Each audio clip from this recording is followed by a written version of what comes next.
Bueno, muy buenas tardes. Deseo ante todo agradecer al doctor Arteaga la invitación a participar en esta cuarta cumbre y me han advertido que no vamos a disponer del tiempo que inicialmente habíamos previsto, pero entonces voy a ir al grano y vamos a reducir la presentación.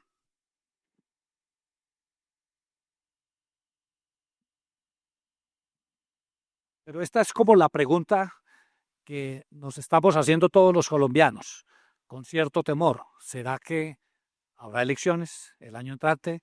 Y como todos sabemos, el año entrante son las elecciones de Congreso y de presidente de la República.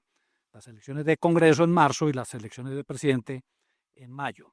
Bien, vamos a desarrollar 4 puntos rápidamente, pero prefiero de pronto concentrarme más en los dos últimos puntos que vamos a tratar hoy. En primer lugar, Colombia es una democracia participativa, como todos sabemos. La Constitución del 91 adoptó el Estado Social de Derecho, organizado como una república democrática, participativa, pluralista. Eso es muy importante tener en cuenta ese marco, porque nos va a definir luego cuáles son las reglas de juego de los procesos electorales y nos va a permitir comprender todas las discusiones que hemos visto en los últimos tiempos entre el presidente de la República y el Congreso, quién representa las mayorías, quién representa al pueblo, cómo es que el pueblo soberano realmente, en un modelo como el nuestro, en un modelo de Estado y de democracia participativa como la nuestra, cómo es que funcionan esos principios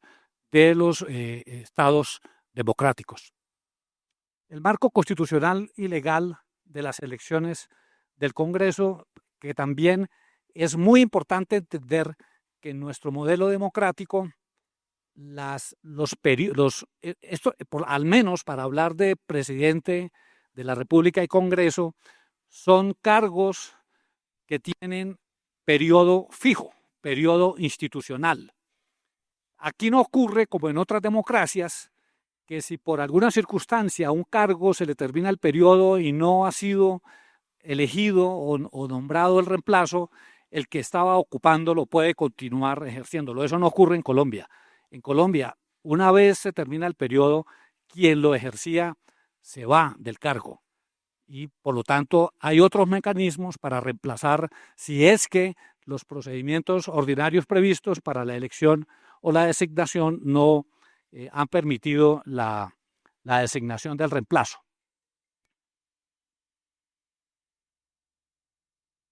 Y luego, si se pueden o no suspender las elecciones en Colombia y finalmente las principales amenazas a los procesos electorales del próximo año.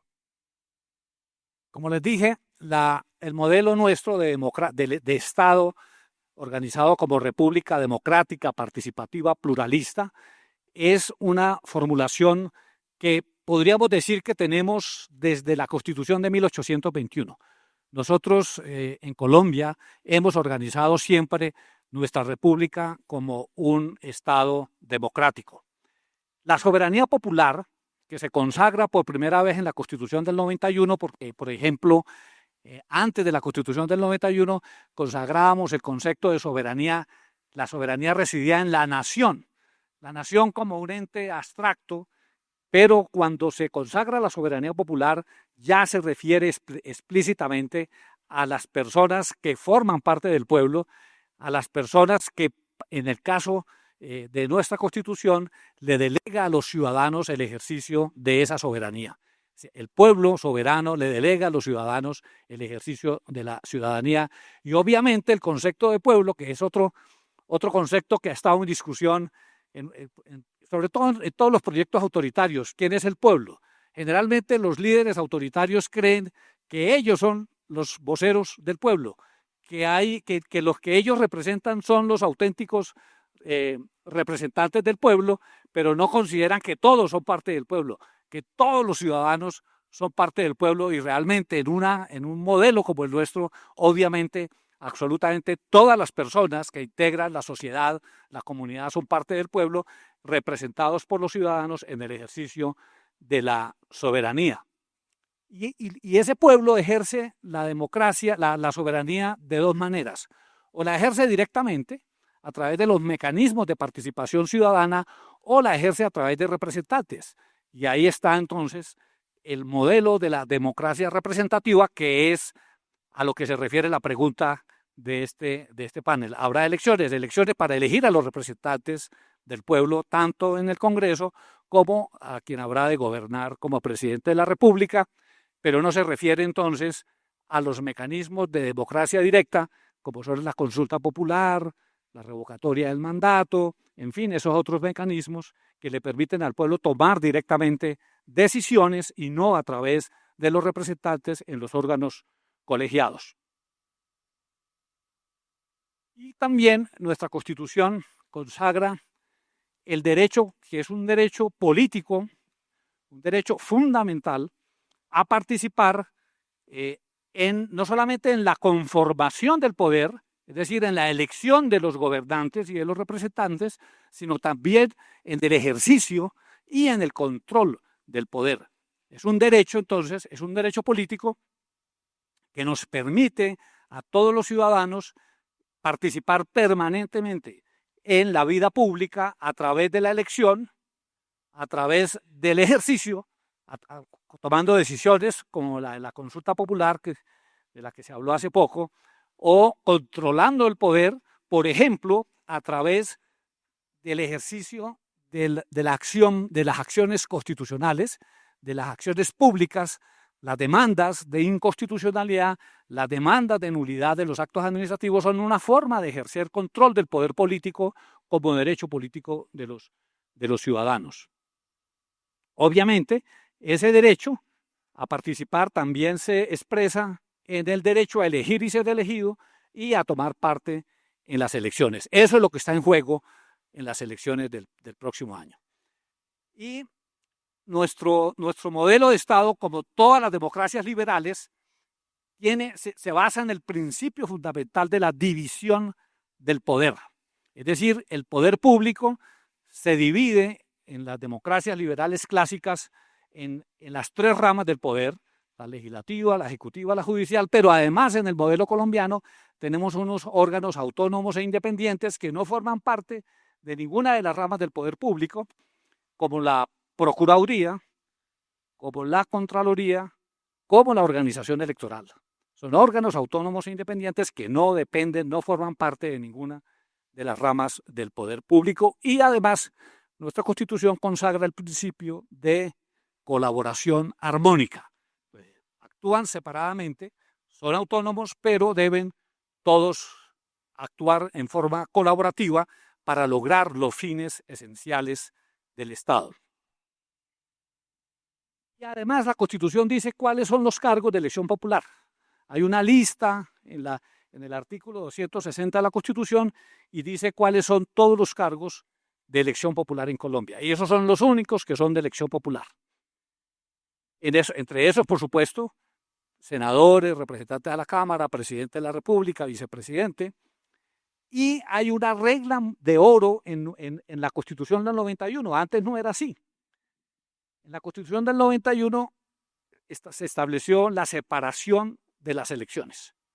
No pueden coincidir la elección de presidente con la elección de Congreso, con la elección de alcaldes y en general de las autoridades territoriales.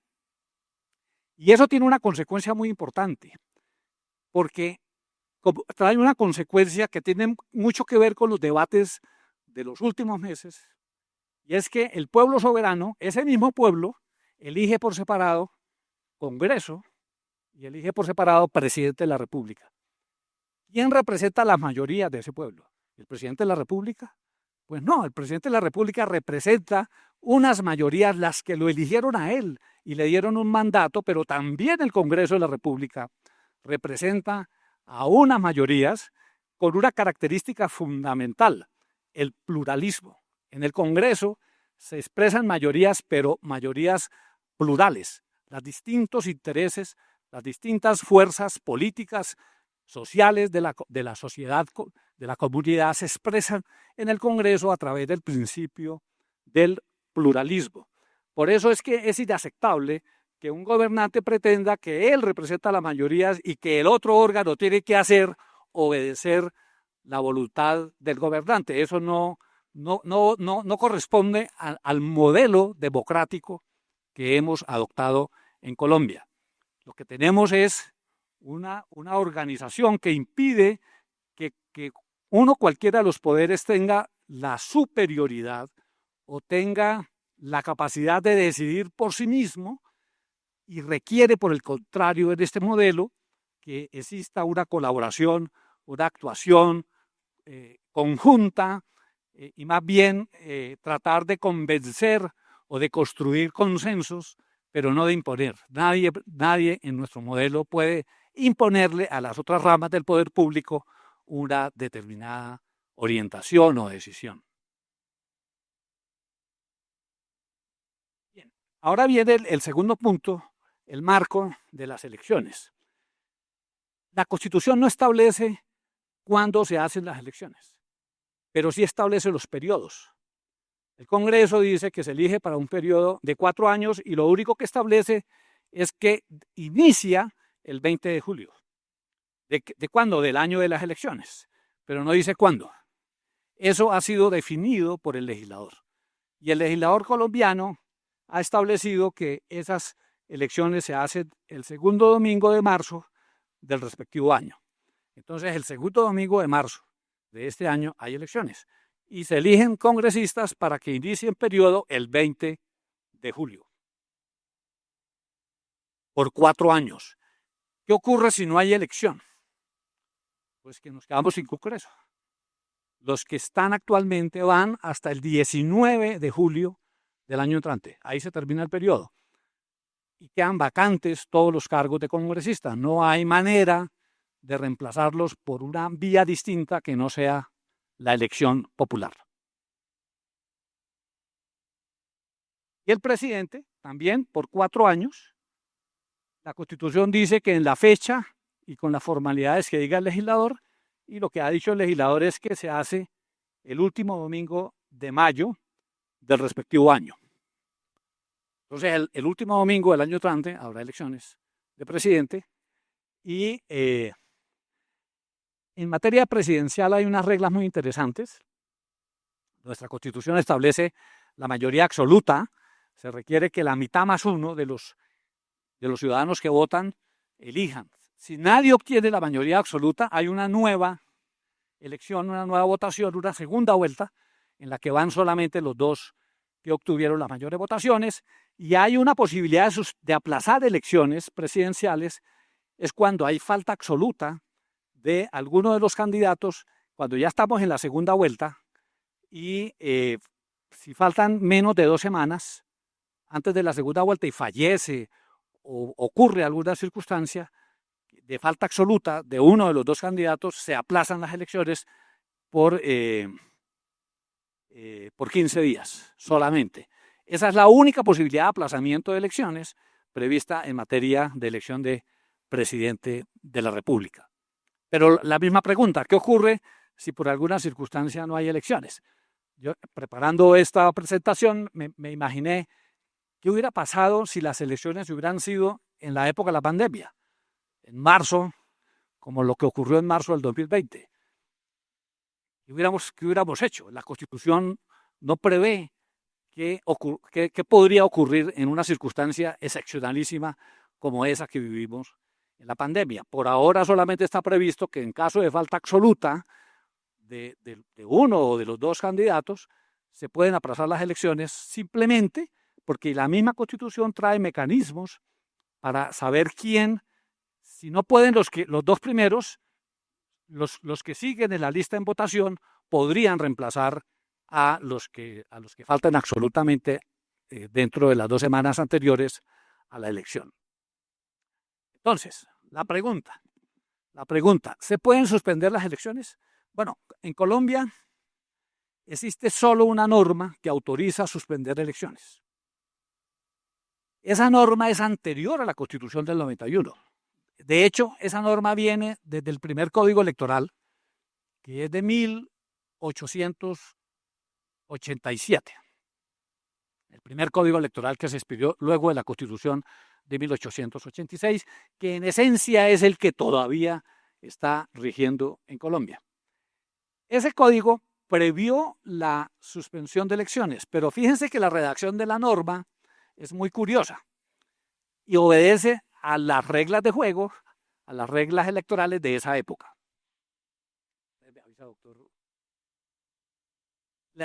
Obedece a las reglas electorales de la época. Fíjese que autoriza a los gobernadores, intendentes o comisarios.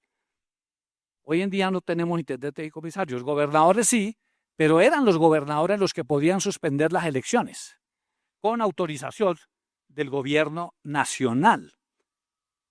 Y le comunicaban a la registraduría. Es decir, que y esa norma está vigente todavía. Hoy en día, la única posibilidad de suspender elecciones es que los gobernadores la suspendan con autorización del gobierno nacional, pero quiere decir entonces que no hay una manera de suspender toda la elección. Hoy, en esa época, los senadores eran departamentales, por ejemplo. Hoy en día son nacionales, es elección nacional. Hoy en día no hay manera de suspender nacionalmente elecciones. Esa figura no existe en el ordenamiento jurídico, por lo menos en materia de elección de representantes del pueblo, porque los mecanismos de participación tienen otras reglas. La revocatoria del mandato, por ejemplo, si autoriza al presidente para suspender las elecciones, no las puede suspender el presidente de la República. Y lo mismo pasa en los estados de excepción. Hay unas reglas que establecen que los estados de excepción, o sea, emergencia económica, la perturbación del orden público que permite la declaración de estado de excepción, sí autoriza al presidente para suspender elecciones, pero con unas reglas de control incluso del decreto por parte de la Corte Constitucional y de control político por parte del Congreso. En fin, es una figura que no es aplicable a las elecciones de Congreso ni de presidente. ¿Cuáles son las principales amenazas? En primer lugar, violencia e inseguridad. Todos sabemos lo que está ocurriendo en Colombia, lo que está ocurriendo en el territorio. Organizaciones armadas al margen de la ley, con control territorial, que obviamente ponen en riesgo no tanto la realización de las elecciones, que es grave, pero es mucho más grave la afectación de la voluntad, de la libertad de los electores.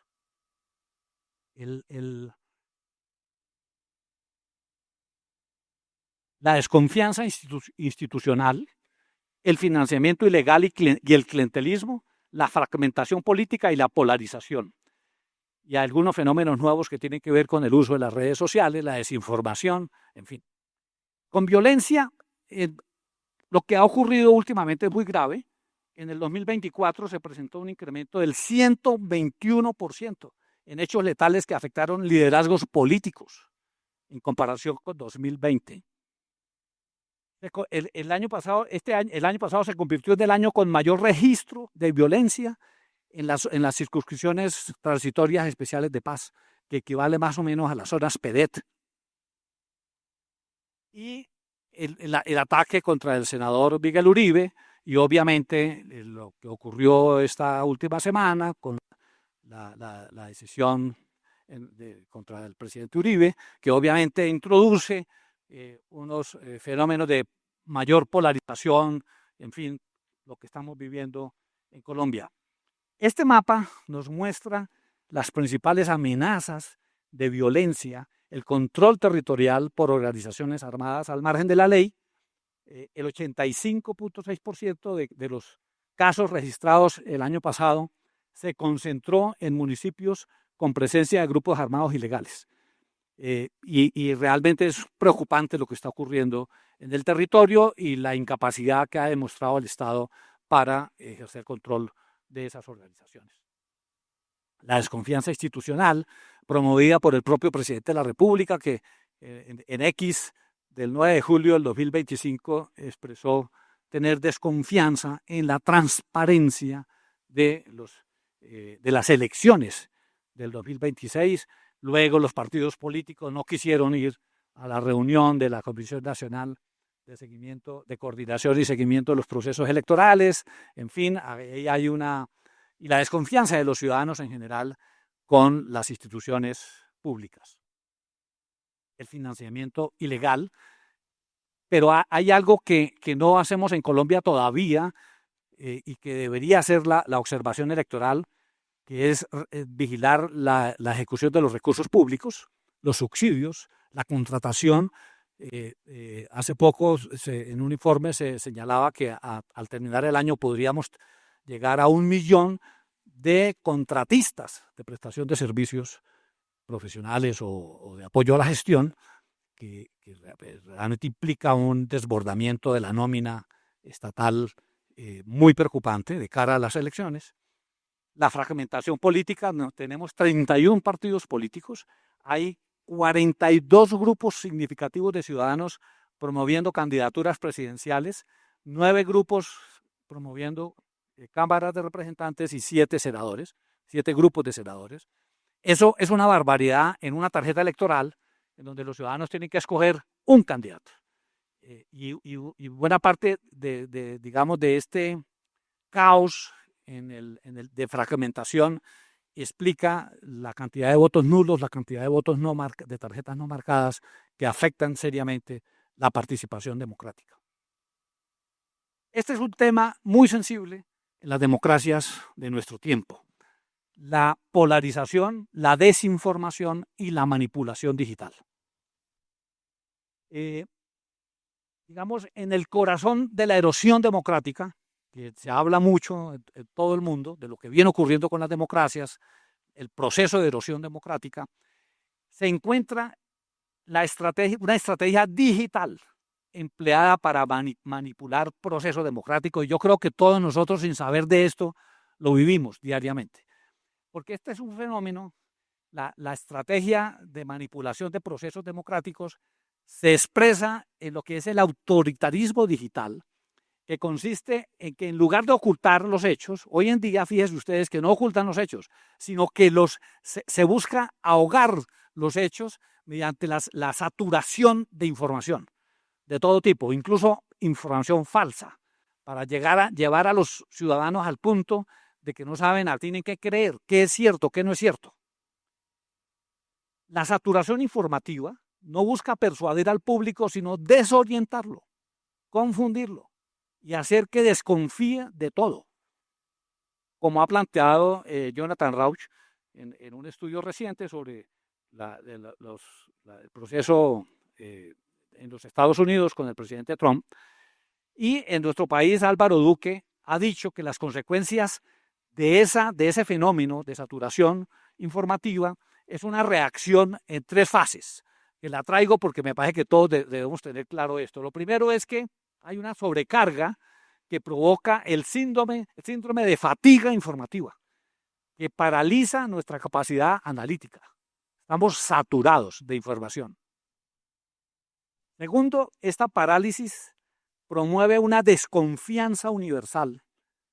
A diferencia de la censura, que nos enseña a desconfiar del poder, la saturación nos hace dudar de todo, hasta de nuestra propia capacidad de discernimiento.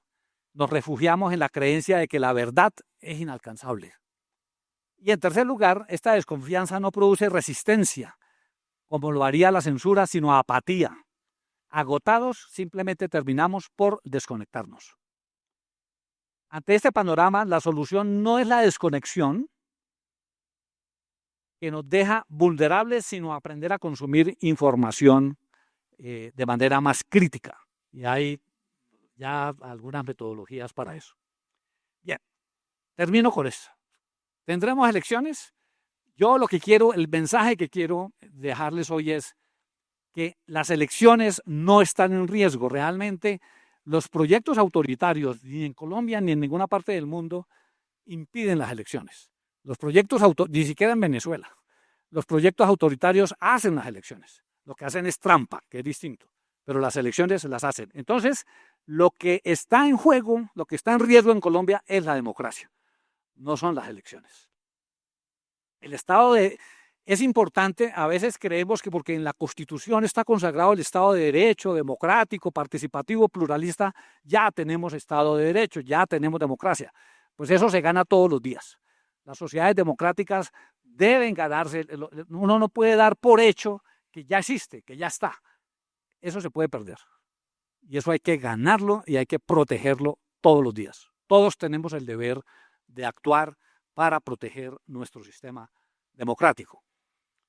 Han surgido alternativas a la democracia liberal, las llamadas democracias iliberales, en las que los elementos liberales se han debilitado, o sea, mantienen la apariencia. Los proyectos autoritarios de nuestro tiempo ya no son golpes de Estado como antes, que tumbaban al presidente y los militares se tomaban el poder. Eso no existe hoy. Lo que existe son procesos paulatinos, lentos, de deterioro de las instituciones democráticas mientras se instaura un proyecto autoritario. Es por ello por lo que desde hace años se viene hablando de recesión democrática. Si lo que está en riesgo es la democracia, debemos comprender cómo operan los proyectos autoritarios para poderlos enfrentar. La narrativa populista ha dado origen a regímenes iliberales en los que se promueve la idea de que los deseos de la mayoría deben prevalecer sobre el principio de legalidad e incluso sobre las sentencias judiciales. En México establecieron la elección popular de jueces porque los jueces deben atender la voluntad popular. Imagínense ustedes una sociedad en donde los jueces deban atender, o como ocurrió en México, incluso las mafias eligiendo sus propios jueces. Una de las principales características del populismo es su hostilidad frente al pluralismo. Los populistas son siempre antipluralistas. Aseveran que ellos y solo ellos representan al pueblo. De hecho, el postulado principal del populismo es este: solo algunos son realmente el pueblo. No todos son del pueblo, solamente los que ellos creen que representan, o los que los eligen, o sus propios seguidores. Convendría considerar la importancia de invertir en proyectos de fortalecimiento de la democracia. Ustedes que trabajan en inversión social, en proyectos sociales de fortalecimiento del desarrollo social y económico, deben considerar la importancia de invertir en proyectos de fortalecimiento de la democracia, sobre todo en empoderamiento de los ciudadanos. Es cierto que nuestras democracias, las democracias de nuestro tiempo, tienen un problema central, y es que si bien hemos conservado los aspectos procedimentales de la democracia, o sea, hacemos elecciones periódicamente, en fin, actuamos con cierta libertad, en todo caso, lo cierto es que existe un desencanto de la mayoría de los ciudadanos con las democracias porque no han logrado resolver los problemas sociales, los problemas de la gente, los problemas del día a día, y yo creo que ese es el gran desafío que tenemos en Colombia y en todas las democracias del mundo, lograr que los modelos democráticos realmente permitan resolver los problemas de la gente. Muchísimas gracias.